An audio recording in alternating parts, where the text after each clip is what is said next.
The problem with transitioning out of the military is people are teaching us to transition that have never transitioned before. It's really not that the system doesn't work. It's just a lack of education of how to work the system. I'm trying to figure out how to be normal. Everything was yuck, yuck, kill, kill. And like, you can't say that as you walk through Publix because people look at you crazy. We have to be comfortable with allowing God to use us. There's no stronger advocates for his kingdom here than those that have truly been through the muck and have been transformed by him.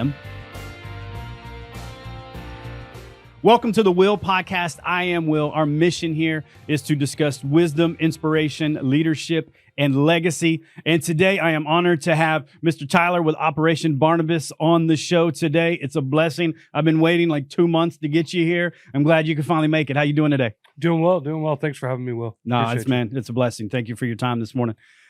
So we've been having a lot of conversations lately on some of the issues and the struggles that our veteran population is going through.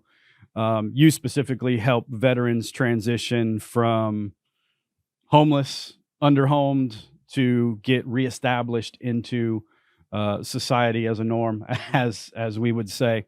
And we talk about the suicide rate with veterans. We talk about the incarceration rate with veterans, and a lot of those things boil down to we have veterans that are struggling with combat trauma, PTSD, a lack of integration, from service to civilian life. And it would be easy to be able to say, well, if we could just fix this one thing, we could solve it, right? But the dynamic is so broad. There's so many different issues. Every human is different. What is it that brought you to Operation Barnabas specifically? Well, first off, let's just go ahead and lob it up there. Okay. God. All right. All seriousness, I believe that God did place me there. Okay. But the thing was, it took a whole lot to get there. Yeah. So I got diagnosed with PTSD, combat PTSD. Didn't really know what the heck was going on. Was like, what is this? Yeah. Ended up in inpatient rehab and for PTSD. And so I got all this training, I went through all these trainings and all these things. And then it's like, I'm about to fix some veterans. Okay. So then I'm like looking for a place to serve. And that was where I met you, actually. I was going to Celebrate Recovery, discover recovery. I was going to pretty much anything and everything. I was in this loop of where I was like, I got to be at something every day of the week. And then I kind of like turn around and I'm like, I'm gone more now than whenever I was in active duty, right. Whenever I was deployed. Like I was away from my family and I was like, this is not what God had planned for me. Well, I had some guy come up to me in church and was like, bro, you need to meet this organization. And I'm like, all right. So I ended up going into Operation Barnabas, met Blake, met Raylan, and man, I was going to fix vets. Sure. But little did I know it was going to have such an impact on me walking through my transition of, man, I got PTSD. Man, how am I going to cope with this? Man, am I going to add this to my bag of tools or is this not even my thing? Right. Little did I know I was going to be paired with a guy that's been on this podcast, Jordan, and he was my first mentee. So that's pretty much how we got there. No, I like it. So what happens what happened in your walk, and we'll get into some of the specifics of how you came to that place. But you used your past, or you're using your past to kind of help people in the present. Yes, sir. Right. And what we both know is, we can't fix anybody, but what we can do is align ourselves with the right tools, the right resources to be able to be a brother. Exactly. And that's what I found in, I lead a recovery ministry and disciple people in the local church. And what I've found is that if we can take veterans with the integrity that they have, their willingness to serve that they have, and help them, right? You ask a veteran what they miss the most about being in the military, it's not the military. It's the people that they served with. Yep. It's the brotherhood, right? And this walk with Jesus and this discipleship journey, like that is the closest thing to, it's much better than, Yep. but that brotherhood is the same. Now, trying to show someone that is not, you can't just communicate it. You got to show them. And I Yep. think that's a big part of what Operation Barnabas does. We're going to meet, we're going to hold your hand, we're going to do this with you instead of just throwing some pamphlets at you. Is that fair assessment? Yeah, I agree. So we operate through faith, action, and encouragement. So first, Yep. God first, right? Yep. And then action Mhm. is the showing part. Yep. Like, okay, I'm gonna be here. Okay, I'm gonna check on you. Okay, I'm gonna ask you the hard questions. Okay, we're gonna have to sometimes sit down and be like, all right, this is gonna be an uncomfortable conversation, Mhm. but we have to have it to be able to keep moving forward. We have to have this conversation because if we don't, you're going to be right where you're at right now. Right. And you're going to stay in the mud. Sure. And with Operation Barnabas, we'll get in the mud with you. Yeah. We're fine with that. Like, I'm cool with getting dirty. I'm down with it. Like, I'm a pastor. If I'm a pastor, I want to smell like sheep. Does that make sense? Makes So I'm perfect going to sense. get in the mud. Yeah. Like, if one of the sheep shies away, Jesus is going to be in the mud. Yeah. He's going to get them out. Yeah. And so we want to be hands and feet of Jesus to where we'll get in the mud with you, but we ain't staying here. We got to have uncomfortable conversations. We have to learn how to transition. You Right. said transition earlier. The problem with transitioning out of the military is people are teaching us to transition that have never transitioned before. Right. So then they are trying to help. Sure.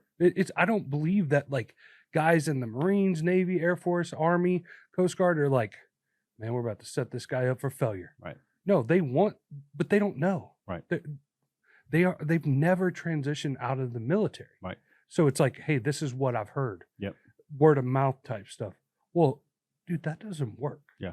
And the problem is then you get a guy that starts missing payments, starts dealing with all the triggers and all that. And then next thing you know, they're homeless. Well, then they go homeless for a long time. Well, dude, then you have to transition out of being homeless to being like, okay, I'm okay now. Now I got a house. Now Right. I got a roof over my head. I got all this stuff going on. I got a mentor. I'm moving. But then you have to transition them out of the military. Yep. You have to give them their VA. You have to help them get their licenses back. A lot of them, like, dude, it's a transition problem, and that transition, we're setting veterans up for failure. Right. And it stinks. Yeah. It stinks, and there's thousands and thousands and thousands of veterans out there on the streets. And man, if you ever made a phone call to the VA, it can get pretty stressful real quick. It doesn't take long to get frustrated with that situation and that platform, and it's a system that I could speak to the flaws in the system, Mhm. right? But it's really not that the system doesn't work. Mhm. It's just a lack of education of how to work the system. Yes. Right? Not in a negative way, not to take advantage, but there's a process. There's a process that's not taught.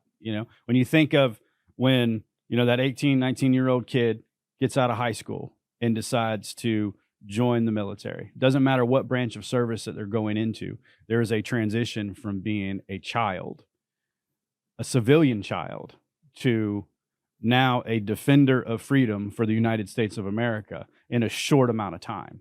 So there is a shift in your brain at such an early age of what you were doing before to now. So there's a transition, and now you're no longer that nasty little civilian.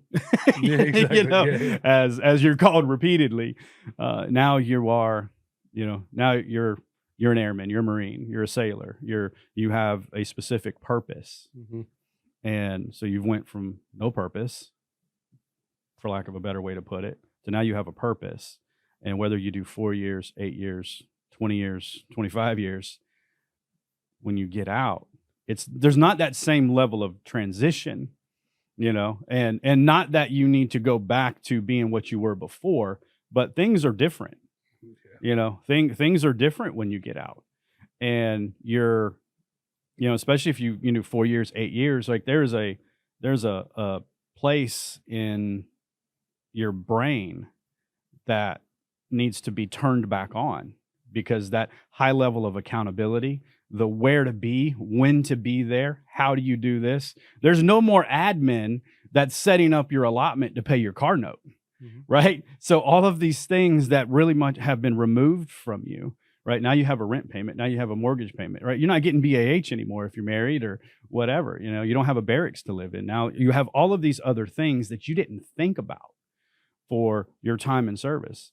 And now it's just like, hey, go be a responsible adult, right? Where you just were a very responsible service member. The responsibilities as a civilian are different. And that's, you mentioned, paying bills and, things start to get behind, because it's not for a lack of desire, right? Some of it is employment. You go from a steady paycheck for however long you were in to believing what the recruiter says, everybody in the world's going to want to hire you, right? Like, you typically don't get homeless if you are gainfully employed, right? How many homeless veterans do you meet that are employed? Zero.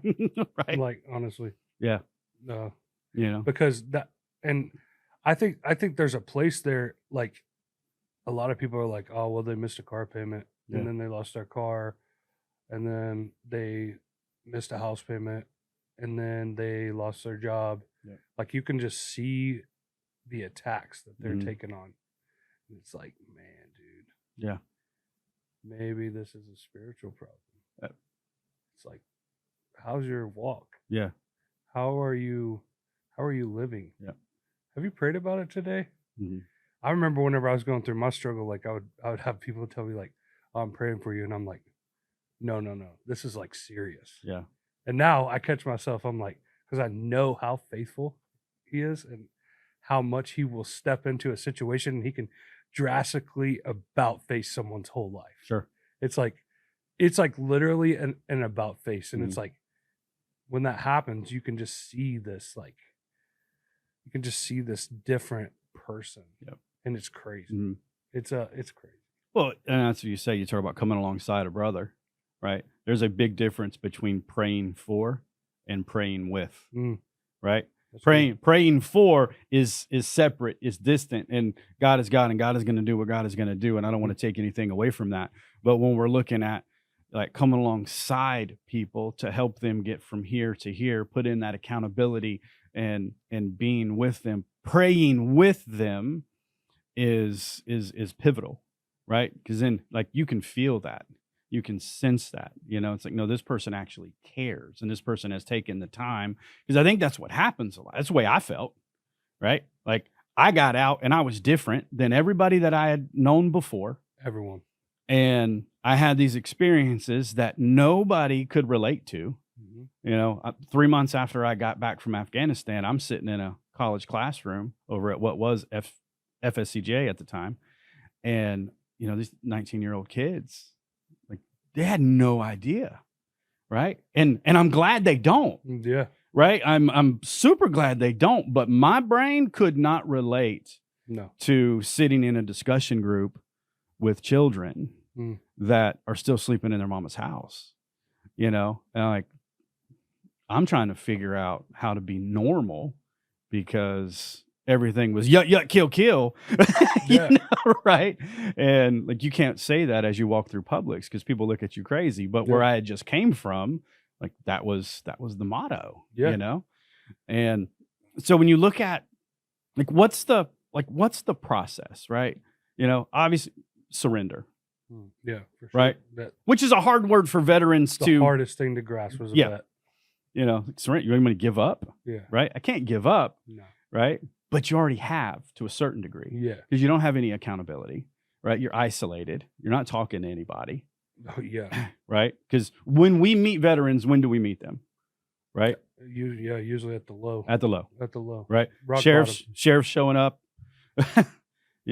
Everything's been foreclosed on. It's too late. And now we have to rebuild. So now it's harder. It's more work. It takes more resources, and it takes more time. So, and for any veterans that are watching this today, and you can see what's coming, I'm going to just encourage you to step out of the denial that it's just going to be okay, if you don't have anybody in your life, if you don't have accountability, you don't have people that are praying with you and helping you, I want you to pick up the phone and call someone and ask for help.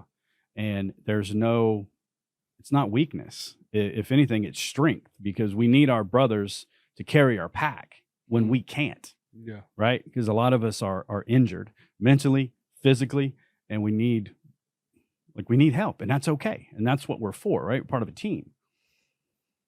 That's the thing is, like, I feel like the surrender part, I want to make sure that we don't go over that real quick, because the surrender part for me it's a different type of surrender. Mm-hmm. It's a posture out of love and respect for who we're serving. Yeah. It's not a surrender because you're weak. It's surrender because what he can do in you and through you. Yeah.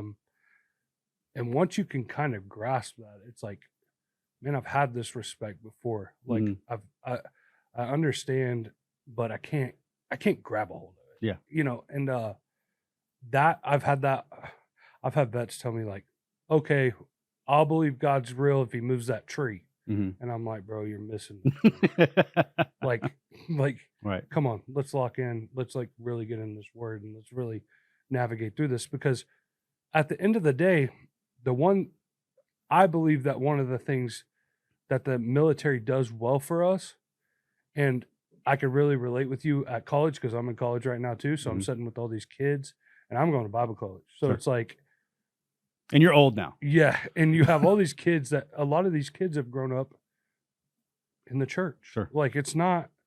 So I have this crazy testimony that involves like drinking, fighting, all these crazy things like that I've been through. And some of these kids have probably never witnessed that in their entire life. Yep. And some of them might have, though, too, as well. We have to be able to take that on too. We don't know people's story. But as I'm sitting there, I'm like, man, so I kind of have like looked at it as like, whenever you get that brand new E1, like that 18-year-old kid out of college, you know, I'm an E6 here. Like, I got to take this kid in. I have to show him how to do his laundry. I have to, so it's like kind of that stance, but always taking the opportunity to be able to share my testimony, because that's mine, in the moment around as many of these kids as I can. So if they did deal with that, they can come to me. Sure. And they have a place to be able to ask the question, that comfortability, building that relationship, because essentially that surrender, you have to have a relationship to surrender. Yeah. And so as you build the relationship and you keep growing in that relationship. I remember going into meetings for months on end, like just trying to surrender. Just, that's all I'm trying to do. Like I'm full. Like I just need, and it was like almost like this like anxiety of like, I don't want to do that. Like, because it just didn't register to me. Yeah. It was like that word. If it was any other word, I think I probably could have got on board way quicker. But that surrender word, I was like, not a chance. You ain't getting me. Yep. You ain't getting this veteran to be walking around here talking to other veterans about surrendering. They'll look at me like I'm crazy. Yeah. And so whenever you walk through that, you need brothers to do that. Sure. Jesus did it. Yeah. He walked with the disciples. Yep. The problem, and I don't want anyone to think that I'm bashing the American church or anything, but a lot of the things that we deal with, and that's how Operation Barnabas was started, was discipleship isn't happening. Okay. We got people getting baptized, and then we're like, good job, we'll pray for you. Yep. How many people are reaching out to that guy? Yeah. How many people are reaching out to that girl? Yep. How many people are reaching out to that married couple? Yep. And that's what John Green's seen with Trey. He said, man, I'm about to disciple someone. God put it on his heart to disciple someone. He looked at his wife. He said, we're going to disciple the next couple that comes through here and gets baptized. Little did they know it was going to be a Marine Recon sniper that came through. And that was the family that God chose for them. Sure. And then Trey went to a Project Sanctuary event, and he came back, and he had to be picked up at like early in the morning. And John picked him up, and he said, because he didn't want his wife to have to drive to Jack's Airport at 1, in the morning. Well, he said, bro, we can do this here. We can do this one by one. And that's the thing, is like, that's what Barnabas is doing. Yeah. You're discipling people. You're Yeah. coming alongside them through faith, action, and encouragement, because Barnabas in the Bible means son of encouragement. Mhm. So we're going to encourage them to do better. Yep. Encourage them. And also, the biggest portion of what Barnabas does is what we just talked about, is with, like I said earlier, to get to that surrender part, I feel like you have to have a relationship, and to build that relationship, and relationships don't just happen. Yeah. Like, I just met some of the guys that work for you on this team right here. Mhm. And thanks for the team, by the way. But I couldn't walk up to them right now and say, hey, tell me your deepest, darkest secret. Sure. I'm about to help you. Yeah. They'd be like, dude, you're nuts. You just walked in there. But here's the thing. If I met with some of these guys and we started doing life together and we started checking up on each other, we're praying for and with each other, Yep. and we are doing the things that we're supposed to be doing as Christian men, those walls start to come down, man. Sure. We start to build a rapport, a relationship. We start to build, and I'm sure it's the same with your recovery, with your recovery program. As people show up, they start to open up a little more. Yep. Well, the problem is a lot of veteran organizations are like, well, we're going to send them on a fishing trip. They'll be great. Yep. Well, dude, don't get me wrong. There's probably millions of homeless vets that would love to go on a fishing trip. Sure. Like, and have a great time. Like, don't get me wrong. There's a place for that. There's a huge place for that. And I also believe, like, whenever you get out on that boat, it's an opportunity to be able to disciple with these guys. Yeah. The disciples, a lot of them were fishermen. Yeah. So if we can get them out on a boat, we Right. could talk about a lot of that stuff. Well, they can't run away from you. No running away. I know that better than anyone. But the thing is as we break down those walls and break down those chains, you have resources. We have resources. There's resources out there. Yeah. Like, don't get me wrong. It's like you said, you have to know how to navigate them. Right. If you don't know about it, you don't know about it. Right. And so as we break down those walls, you build a relationship, you start walking through life with this person. You're also building that care for them as well. Right. Like, that care is just getting higher and higher and higher and higher and higher. And it's like, and the Lord starts like really doing a work in you too. And once you break down those walls, it's like, hey, I'm actually dealing with this. Mm-hmm. And it's like, man, I can work with that. I got a resource that fits that exact thing. Yeah. So then you're placing a veteran with the right resource, yeah, rather than just sending them on a fishing trip and bringing them back. Right. Barnabas, we do fishing trips. Trey now runs Spirit Fishing. Look up Spirit Fishing. It's out of North Carolina, and they take veterans out and take them spear fishing. Yeah. It's such an opportunity. Oh, that's cool. And so now we got all these different organizations coming in, and it's like, dude, let's build a community. Yeah. Let's build a real, like, community of people that are like wanting to serve. Yep. That don't completely grasp the idea of it, but hey, this person might be able to get you this person might, and now we're building this rapport to be able to help veterans all over. Right. Because, and I'm biased, but there's no stronger advocates for his kingdom here than those that have truly been through the muck and have been transformed by him. Right. And then, like, give me a recovered addict, give me a born again veteran who's seen some stuff, because they are going to be the soldiers for the kingdom. Right. And not in a violent way, but in a disciplined daily walk in their life, and how they approach ministry, how they approach their families, how they approach, serving in the community. Right. Because less than 1% of the population is going to swear in to go serve. Right. Exactly. So to be able to serve without doing that, right? But it's doing this, and it's getting to a place of surrender and saying, okay, cool, I can use this, right? But if we go through what we go through, and I want to talk about that with you in a second, but we go through what we go through, but if we keep it to ourselves, we don't have any credibility, right? The people open up to me because I share where I've been. Right. And they're like, okay, I can relate to this guy. Our situation might be a little different. The first time I went to the VA for mental health, I sat down with a person who had not served, did not understand what I was going through. We met for, I think, 8 minutes. Here, take these pills. Come and see me in a month. So for 3 days, I took the pills and I was worse than before. Yeah. And I never went back. No. I'm not talking to you because you can't relate to me. Mm-mm. You can't. So that sent me down a path of spiraling and, ended up being Cougar for Cocoa Puffs and, a couple of stints in jail and, foreclosure and house being repoed and, or not house, but car being repoed, motorcycle being repoed, house foreclosed on, job loss, changing jobs every 15 minutes. I mean, basically I'm homeless in a home just because they hadn't taken it away yet, Mm-hmm. Yeah. And, and it took a brother coming to knock on my door. Like, dude, I know you're going through some stuff, right? I know you don't want to change, but I'm going to help you whether you want it or not, right? And that for me was pivotal. Yeah. Right? It's like, no, you're coming to church with me. Yep. Right? And had he not shown up that day, I would have taken my life that day, And sometimes I think we just don't want to go intrude. We have to. Right?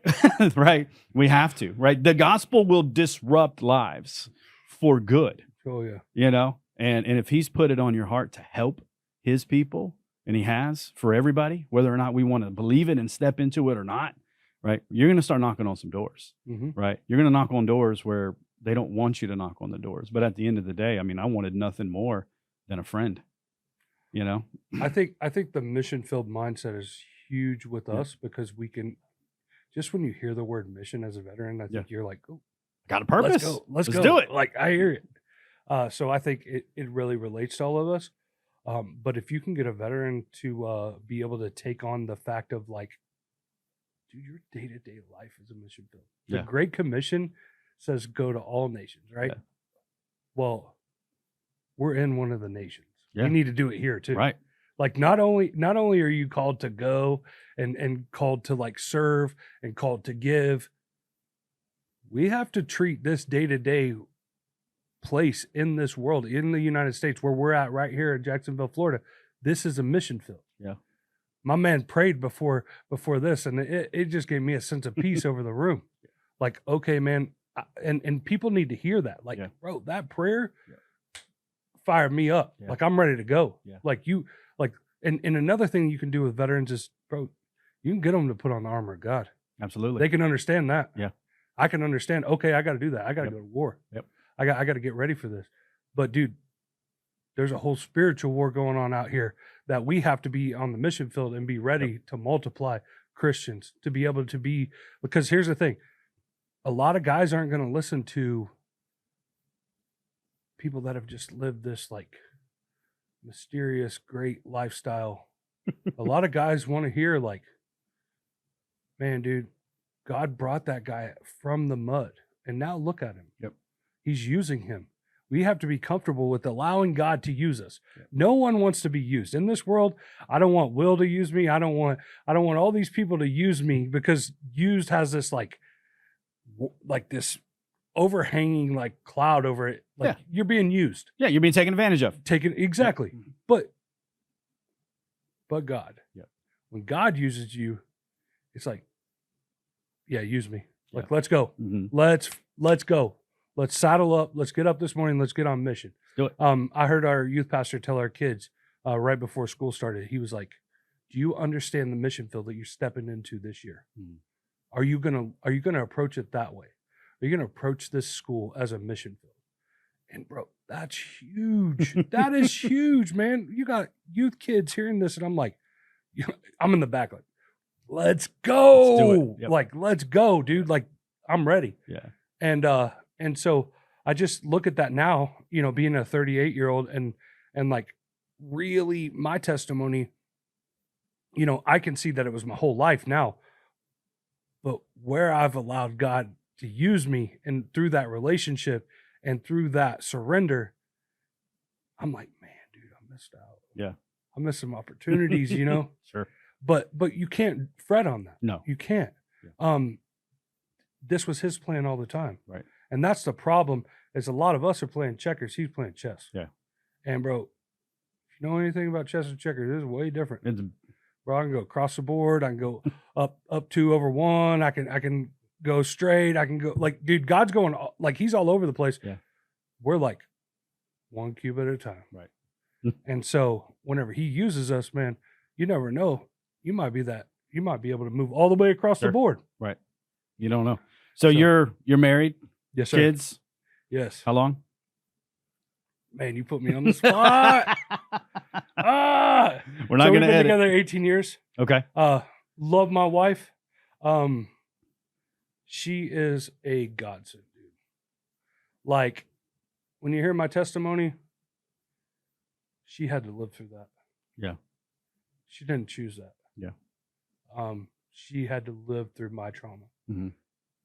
But dude, that covenant marriage that we have, bro, she took it on. Mhm.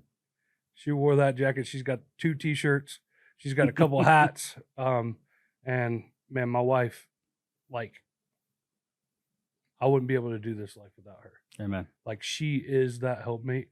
And a lot of times, I think as a vet, we have a hard time like showing that, like, God, I owe you so Right. much. Like, thank God for you. And so a lot of times she's got the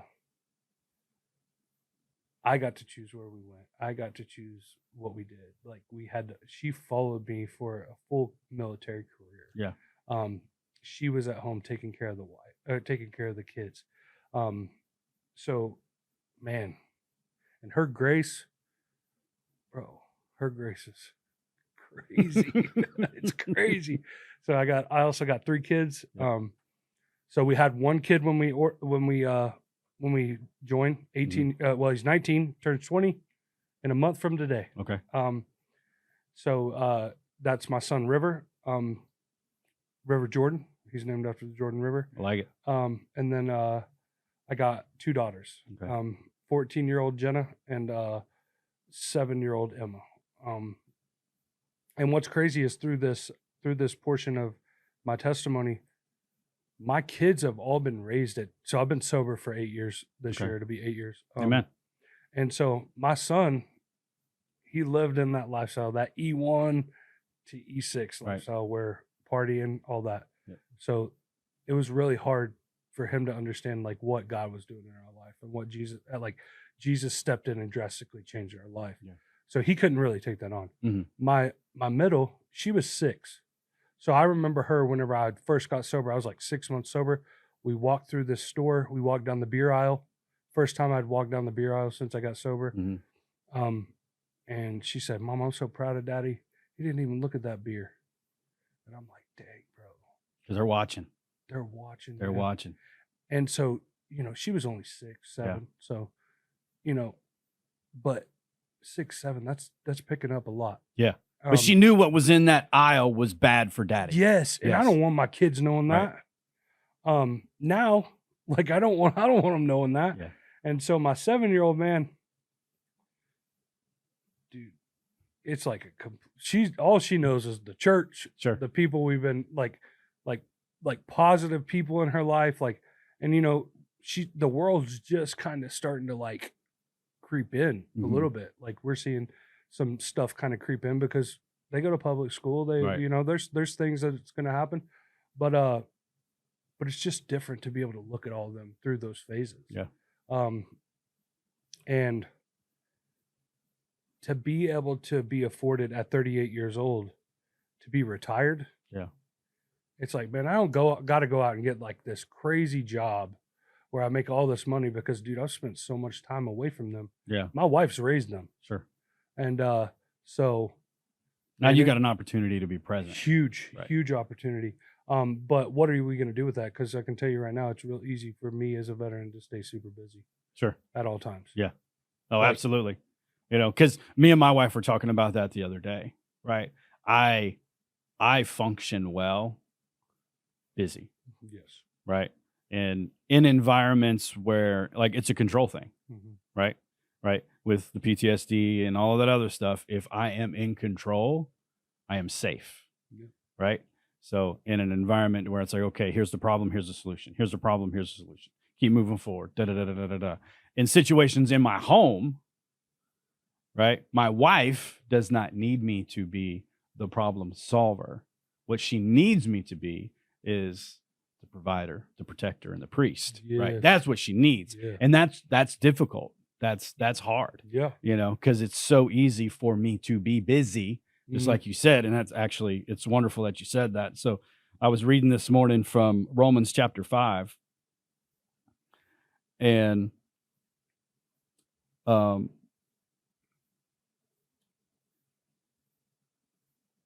chapter 3 says, not only this, but we also exalt in our tribulations, knowing that tribulations bring about perseverance. Right? And I had my notes from when I had read this passage before, and that exalt, right, is triumphant, elation, or jubilation. Right? That's how we should go into every day. Mm-hmm. We're victorious. We are triumphant. We should be joyful. We should not try to control for the sake of being safe, because we're already saved. We're safe.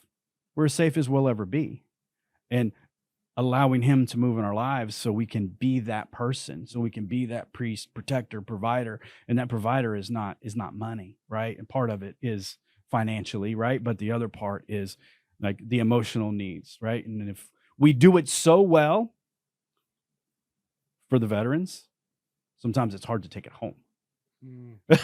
Right? Bro, it's crazy you said that. My wife told me the other day, because, dude, I told you guys that my son's older one. So with the son, you can be a little gruff, a little hard, you know, like we want to toughen him up. Yeah. Now he's out of the house, and it's all ladies in my house. Right. And she's like, my wife tells me the other day, she's like, I need you to be as gentle with them as you are with the veterans. And I'm like, because here's the thing, it's like, as a dad and as a Christian man, I want to be like, I'm nice to my girls. Sure. But there's this gruffness inside of us that comes out, like when we're being tested and stuff. And like whenever I'm trying to, I want to discipline out of love. Yeah. Like I don't want my kids to have the discipline attachment to anger. Yeah. And bro, that's hard when you've been in the military, and it's just, you're gonna do what I say. Like, and it's like, but I don't want to do that. Right. I don't want to do that. I want to love my girls. And that's where she was like, you know, you need to take it down a few notches. And I'm like, I'm not mad. Right. Like, I'm like, is this coming off as me being mad? Yeah. Like, literally, I'm not. That's just how it comes out. Yeah. And raising two young ladies, oh, it's hard. Dude, I get it 100% because it's different, right? And I have a 20-year-old daughter still at home. She graduates college this year. I have a 17-year-old daughter who graduates high school this year. I have a 9-year-old daughter, and I have a 7-year-old daughter.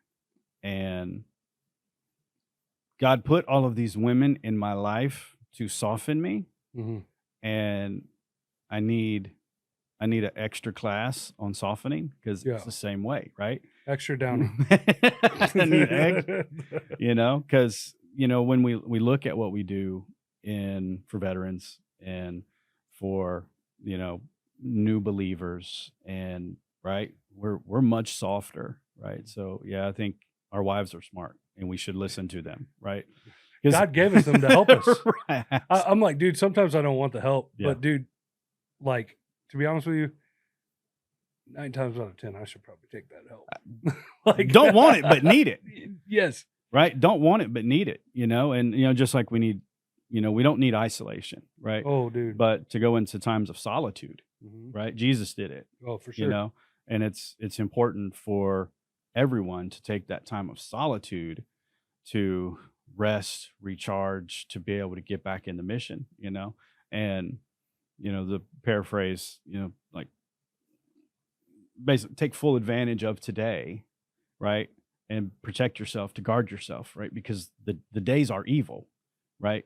And staying 100% busy is not necessarily effective, Mm-hmm. right? And if I'm always busy, just being busy, am I really helping those that God has put in front of me to the best of my ability? If I have too much on my plate, and then am I emotionally, physically, spiritually exhausted by the time that I get home, and am I able to be that for them? Mm-hmm. So you helping run a nonprofit organization, you're in college, you're married with kids. How do you find the balance? Balance is the wrong word. I shouldn't have used balance because I don't like balance, right? How do you find the rhythm? I'm still looking. Okay. If I'm being Yeah. this, I don't ever want anyone to think of me as the guy that like has all the answers. Sure. And I also don't want my wife to watch this and be like, man, that wasn't true. Sure. So for me, like I said, there was a long time where I was in these programs, and like for me, like that high speed, like moving, like we gotta move. For me, my brain operates well there. Yeah. But it doesn't do me any, like it gets to a point to where I'll take on anything and everything. Right. Like sometimes I need to look at the Navy acronym and say, never again volunteer yourself, because dude, I just want to say yes. I just want to serve and be in this capacity. And sometimes that can be a downfall. I think sometimes the enemy can place that in front of you, and it's like, and then you're so busy, you're missing the point to be able to take care of that family. Yeah. To be able to do your job to 100%. Sure. To be able to support your church in the capacity that you would like to. I think we can get lost in the busyness. Sure. And I've done it.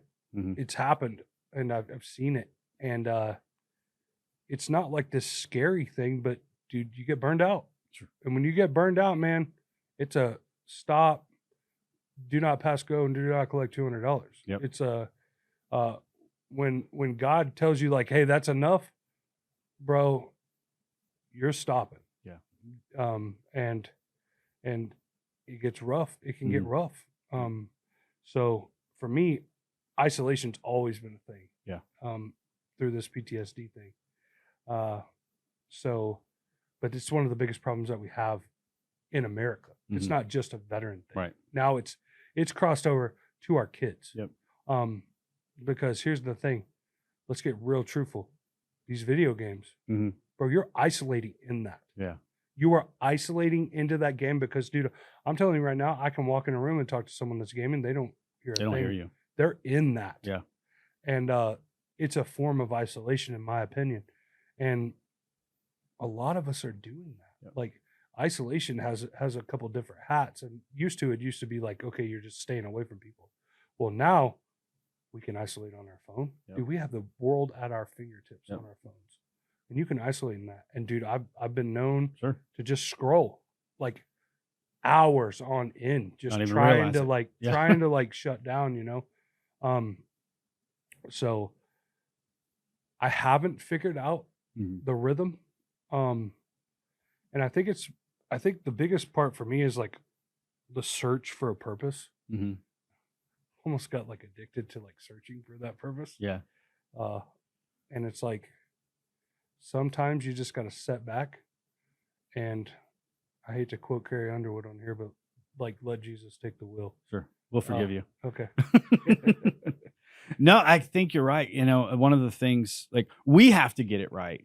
We're never going to get everything 100% right. No. Right. But when we think in a very unpopular comment that I'm about to say is, I believe it to be true. And we see it with just in the world which we live in, right? We have a shortage of Christian, born again believers in Jesus stepping up to participate in the Great Commission. Okay. Right. So because of that, what happens? Those that have had that experience, that have been radically transformed, step into a place where now they're serving, right? A byproduct of that is we're going to see other people get radically transformed. And because the laborers are so few, we fail these people and we put them in positions that they're not ready for, right? Well, get your home in order first. Get your finances in order first. Get your relationship with your children in order first, right? Get these things in order, and then we can use you here, right? But we see where we're at, right? Because we've done the same thing. I met Jesus, let me tell you, right? But I got to pause and take a step back and go back to my house and close the door and be like, okay, we got to fix this. We got to be in alignment. And then if we're in alignment, then I can go back out, right? And then I should follow that process with these other veterans or these other new believers, or maybe not even new believers, right? There's people that we come across all the time that have that relationship, but it's kind of something that just sits on the shelf, right? So once you start doing discipleship, because I agree with you, right? Discipleship in North America is almost non-existent. And that is a indicator as to why the laborers are so few, right? If discipleship was working like it's supposed to, in my opinion, the laborers would increase, right? And then we spread the load.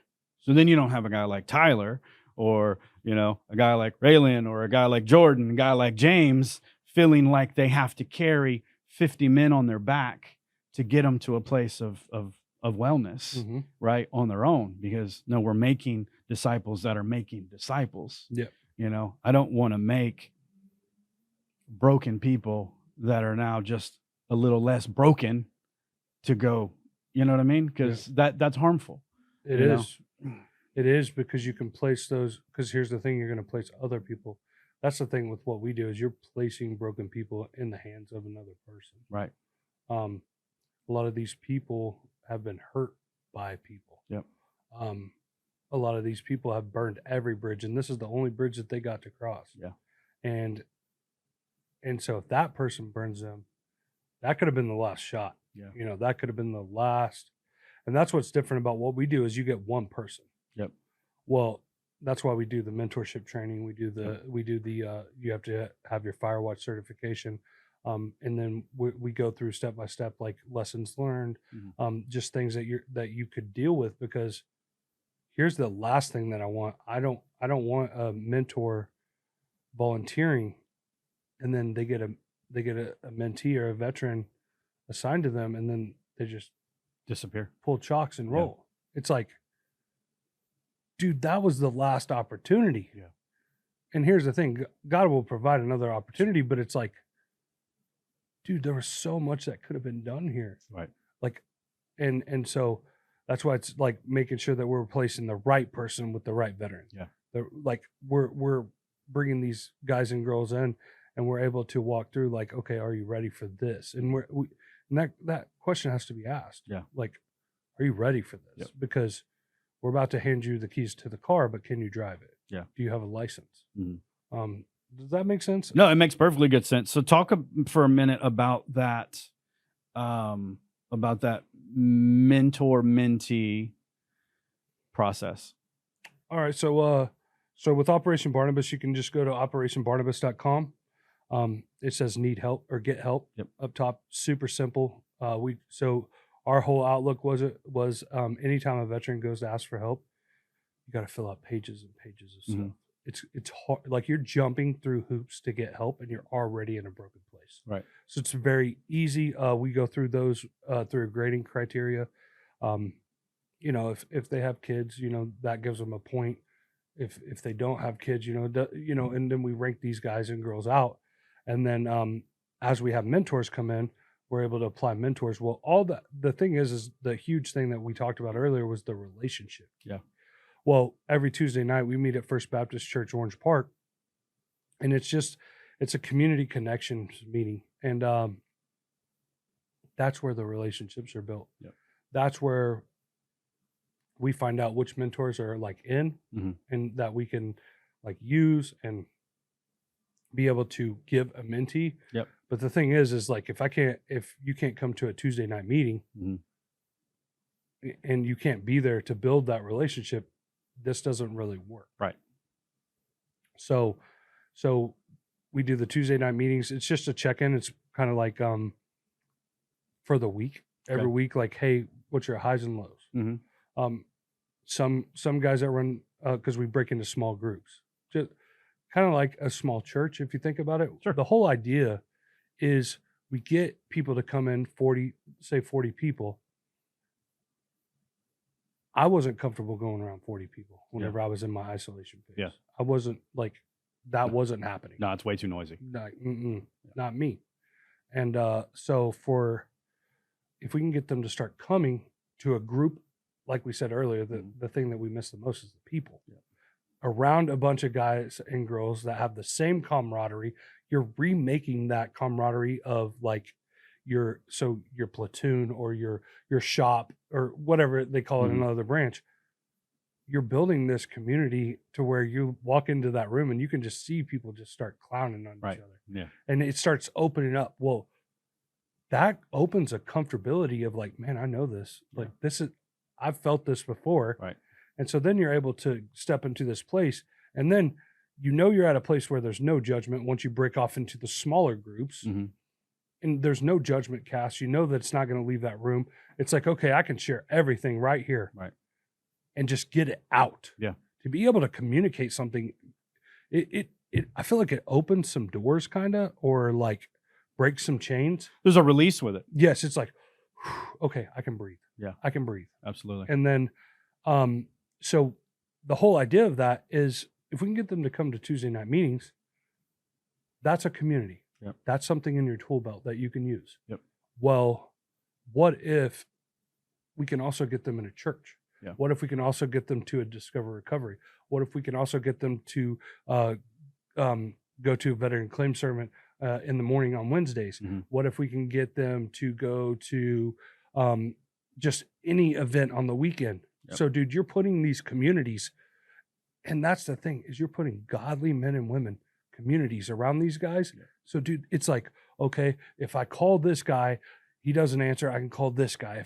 And so you're building a community around this person. And here's the thing, if you have different communities to be able to pull from, it's like, man, I actually got some people. I got some warriors behind me. Maybe I can do this. Yeah. I'm going to be okay. Yeah. So the whole idea would be to get them to go to a church, get into a church community, get involved in serving in there. Because like you said, a veteran that has bought in to serve will serve. They'll be all in. They're in. Yep. Like, and especially these guys and girls, because dude, they don't have nothing else. Yeah. There's no, like, they're rock bottom, man. And there's a vulnerable state, but there's also a fight or flight mode, you know? And so it's just navigating through with love. And when they come in that room and they just get a big old hug from a guy like me, it's like, you can feel them. Yeah. And that's the thing, is like, once you start coming to these meetings, if Will's coming to this meeting, I'm sure you see it just like you do in your ministry. The more you see people, dude, I can see on your face, on your demeanor, everything that you're doing, like, it gives me the opportunity to be like, hey, you know, you've been coming for a few months. What's going on? You look, there's something. Yep. And bro, that right there, that's the switch. Yep. They're like, because they're coming and they're showing up and they're just waiting to see if they can trust you. And bro, I've watched guys, like, I've said that, and I've seen them, like, after I'm like, and they're like, no, nothing. They'll go to the bathroom. Yep. And then I'll follow them in there. Yep. You know what they're doing? Hiding. Like, looking in the mirror. Like, bro, how did he know that? Yeah. But dude, there's a discernment, and there's the Holy Spirit starts to move, and you're like, man, there's something wrong with this guy. I need to check this. Yep. And so they're just mind blown. Yep. Like, and that's the moment that you could see, like, okay, they're starting to understand. Starting to get it. And it's beautiful. Yep. It's the way he works, man. Dude, it's some of the most beautiful things I've ever seen in my entire life. It's amazing. It's crazy. It's amazing. It's crazy, but it's like, but it's not. Right. It's like, we know. Yeah. I know he turned me around at that moment. Absolutely. I know he's real. Yeah. Like, I don't care, but we'll go to death over this. Yep. Like, let's go. We can argue about a lot of things, but I can't. We're not going to argue about what he did. That's my story. You can't take that from me. Let's go. You can't take that from me. So, for everybody that's listening today, if they want to help support Operation Barnabas, whether it's with time, resources, whatever that looks like, how can they get in touch with you to make that connection? So, Operation Barnabas, like I said, we meet every Tuesday at First Baptist Church, Orange Park.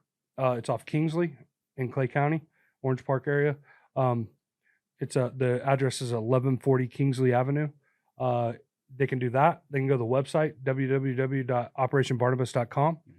You can visit us on Facebook, just Operation Barnabas Inc. And if you don't see it, go to the Facebook and see the stuff that we've been doing. See the people that we've been helping. But that meeting is the key thing. So June 25th is our next mentorship training. That's where you get qualified to be a mentor. Okay. You can also find out a whole lot of information in that meeting alone. To RSVP for that, because we do Chick-fil-A, so people come in, and so to RSVP for that, just email Tyler at operationbarnabas.com, so I can get you on the list. And donations are always accepted. Sure. I mean, this ministry does take money to run. Yeah, absolutely. So, but that's the last thing we know. God's going to provide the money. Sure. We know if God wants that door to open, it's going to open. Right. I think that was the hardest thing for me to grasp, because it's easy to chase a dollar. Yeah. It'll keep you busy chasing a dollar. Yeah. So we talked a lot about busy. But now I just want to be able to chase the ministry, chase Jesus. And if we're pursuing him, we're in a pretty good spot. Sure. The right things are going to happen. The best spot, right? So, no, I love it. Man, Tyler, I just want to thank you so much for taking time this morning to come and hang out with us. It's been a blessing. We will definitely have you back again. Let us know if we can help in any way. And Appreciate again, that. you can connect with Tyler at operationbarnabas.com or www.operationbarnabas.com. If you feel led or called to help veterans in the Northeast Florida community, feel free, reach out. If you are watching this and you are nowhere near Florida and you need help, go ahead and connect with us. You can send me a direct message. We know people across the globe that are in positions to help you get to a better place. And again, I am Will, and thank you for watching the Will Podcast. And I hope that we accomplished our mission today to bring you wisdom, inspiration, leadership, and legacy. Be blessed.